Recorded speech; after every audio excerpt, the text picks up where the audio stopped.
မင်္ဂလာပါဒီနေ့မှာတော့ကျွန်တော် CIR system mobile service ရဲ့မှတ်ပုံတင်စနစ်ဆိုတာဘာလဲဘယ်လိုအလုပ်လုပ်တာလဲပြီးတော့ရှင်မိမိရဲ့ဖုန်းတွေကိုဘယ်လိုမျိုးစစ်ဆေးရမလဲဘယ်လိုမျိုးပြုမှုလုပ်ဆောင်ရမလဲဆိုတာတွေကိုကျွန်တော်ဒီဗီဒီယိုမှာအသေးစိတ်ရှင်းပြပေးထားပါတယ်ကျွန်တော်တို့ဆုံးအောင်ကြည့်မယ်လို့မျှော်လင့်ပါတယ်ဗျာ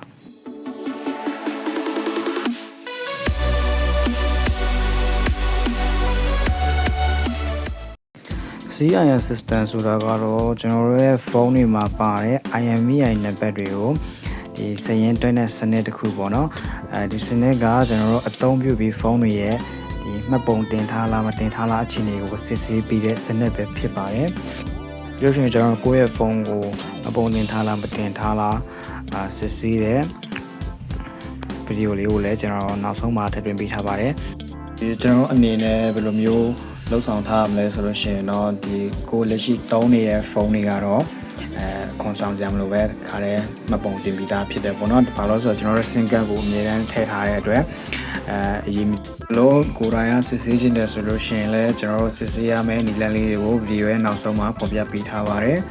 ဆိုတော့ကျွန်တော်တို့ဗီဒီယိုလေးကိုဆက်လိုက်အောင်ခုကကျွန်တော်တို့က SIM card ကိုပိတ်သိမ်းမှာမဟုတ်ဘဲနဲ့ဒီဖုန်းကိုတုံးလို့မရအောင်သူတို့ကပိတ်သိမ်းမှာပေါ့နော်ဆိုတော့ကျွန်တော်တို့ဒီမှာဖုန်း alert တွေပဲရှိတာပဲဖြစ်ဖြစ်ဒီဖုန်းအတက်ဝယ်ထားတာပဲဖြစ်ဖြစ်ကိုယ့်ရဲ့တက်ဆိုင်ရာ operator SIM card တွေကိုထည့်သွင်းထားဖို့အကြံပြုချင်ပါတယ်